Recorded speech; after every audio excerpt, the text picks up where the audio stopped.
Hi, my name's Juliet Davenport. I set up a renewable power company about 25 years ago, and today I work with entrepreneurs and investors in the climate tech space. I'm Lynn Sullivan. I'm an architect by profession. I represented our profession, the RIBA, at COP21 in Paris, which was a real milestone in terms of climate change commitments. My name's Laura Sands, and I am a non-executive director on quite a few energy companies, but also very proudly chair of the Food Foundation and the Green Alliance. I'm Dennis Atkinson. I'm an investor at BGF, focused on climate and sustainability investments. I'm Julia King, the Baroness Brown of Cambridge. I chair the BGF Climate and Sustainability Advisory Board, and I'm chair of the UK Climate Change Committee's Adaptation Committee. So the UK's climate readiness is a really interesting question because in 2008 we passed the Climate Act, and that was a real stride forward, real innovation actually in legislation, and the UK was leading at that point. But my view is we got cold feet as a country. We have good high-level targets, but our strategies and our actions are falling behind our aspirations. I think when it comes to it, it's not the technologies, it's actually how do we arrange those technologies together. We're very, very strong on offshore wind, fantastic.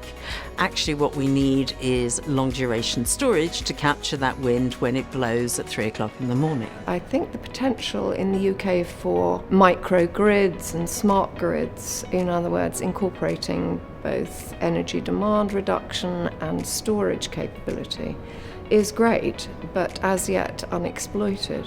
I think we've got some brilliant research in our universities, some of which we're starting to see come out, being spun out into new companies. It's quite hard to name one technology where the UK has a particular advantage. And in some respects, the challenge in answering that question actually defines the challenge of investing in climate tech, in that it's a range of solutions across a range of technologies, typically across 5 main areas. So it's solutions around decarbonising the grid and the devolution of generation, it's solutions around the electrification of transport, it involves agriculture, food transportation, and it involves the decarbonisation of buildings and also industry, especially heavy industry. And if you look at the amount of pounds, dollars, euros invested in climate technologies, then the UK is second only to the US. Well, in 2050, our climate will undoubtedly be more challenging. It'll be hotter in summer, it'll be wetter in winter, so we may have to deal with more flooding. But actually there are all sorts of benefits that we'll get if we get the climate technologies right. So we could have cleaner air, we could have quieter streets. If we use nature-based solutions to help us with climate change, it could be a much greener place.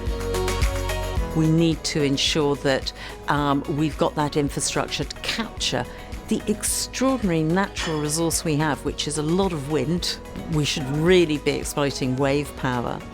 And we have got a reasonable amount of very, very useful solar. I think overall, mostly what we'll have is an electron-driven society.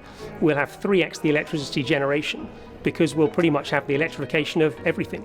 Domestic heat, industrial heat, cars. I talked to a few entrepreneurs in climate and sustainability, and what's really interesting is they come really passionate about their technology. So they know their area, they know what they're doing.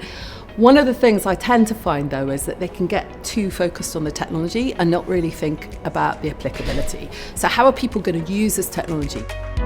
My advice to people that want to scale a climate and sustainability business, generally the same advice that I give to anybody with a startup technology business. Have you got the right technology for the right market opportunity, the right people to put that in place, or a plan to get the right people, and then have you got the right kind of traction? If you're delivering climate change related goods and services, you have to be an exemplar of looking after the climate yourself. So think about your own internal climate policies and do that quite early on.